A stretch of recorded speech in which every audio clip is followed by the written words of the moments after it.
নমস্কার, আমি Abhijit Guin, KP astrologer modern astro সলিউশনে আপনাদেরকে স্বাগত জানাই। আজকে আমি আলোচনা করব মিথুন রাশির এপ্রিল মাস কেমন কাটতে চলেছে। এপ্রিল মাসে মিথুন রাশির যারা জাতক বা জাতিকা আছেন তারা শরীর স্বাস্থ্যের দিক থেকে একটু মাথার যন্ত্রণার সমস্যা, মাইগ্রেনের সমস্যা, হেডেক, ডাইজেশনের প্রবলেম, স্টমাক রিলেটেড কিছু ইস্যু তারা লক্ষ্য করতে পারবেন। তাই জন্য একটু এইসব বিষয়ে সমস্যা যেহেতু আসতে পারে, তো একটু সাবধানে থাকার চেষ্টা করবেন। স্টুডেন্টদের ক্ষেত্রে বলি, যারা পড়াশোনা করছেন বা করছো, যারা পড়াশোনায় উন্নতি যোগ এই সময় এক প্রকার দেখা যাচ্ছে, যা গ্রহ নক্ষত্রের যা সন্নিবেশ আছে।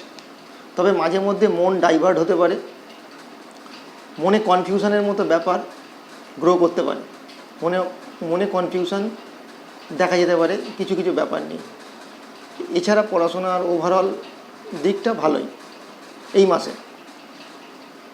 এবার বলি যে প্রেমের ক্ষেত্রে কেমন যাবে এই মাসটা। এপ্রিল মাস 2025 প্রেমের জন্য খুবই ভালো মাস, ভালো সময় কাটবে।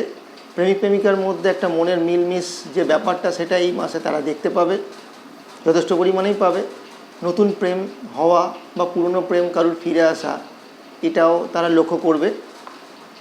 ম্যারিড লাইফ কেমন যাবে ম্যারিড লাইফ নিয়ে কিছুটা প্রবলেম এই মাসে ফেস করতে হতে পারে।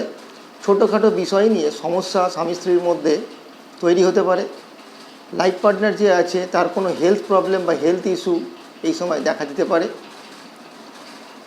পার্টনারের শরীরে ওয়েট গেন, অর্থাৎ আপনার যদি মিথুন রাশি হয়, আপনার অপোজিট যে পার্টনার আছে তার শরীরে যে ওয়েট গেন, সেটা এই সময় হওয়ার একটা সম্ভাবনা দেখা যাচ্ছে।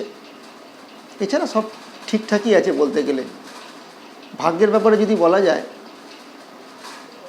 তো এই মাস ভাগ্যের ক্ষেত্রে সেইভাবে সাথ নাও দিতে পারে। একটু ভাগ্যের ক্ষেত্রে সমস্যা এই মাসে জাতক জাতিকারা দেখতে পেতে পারেন, মিথুন রাশি যারা জাতক জাতিকা আছেন।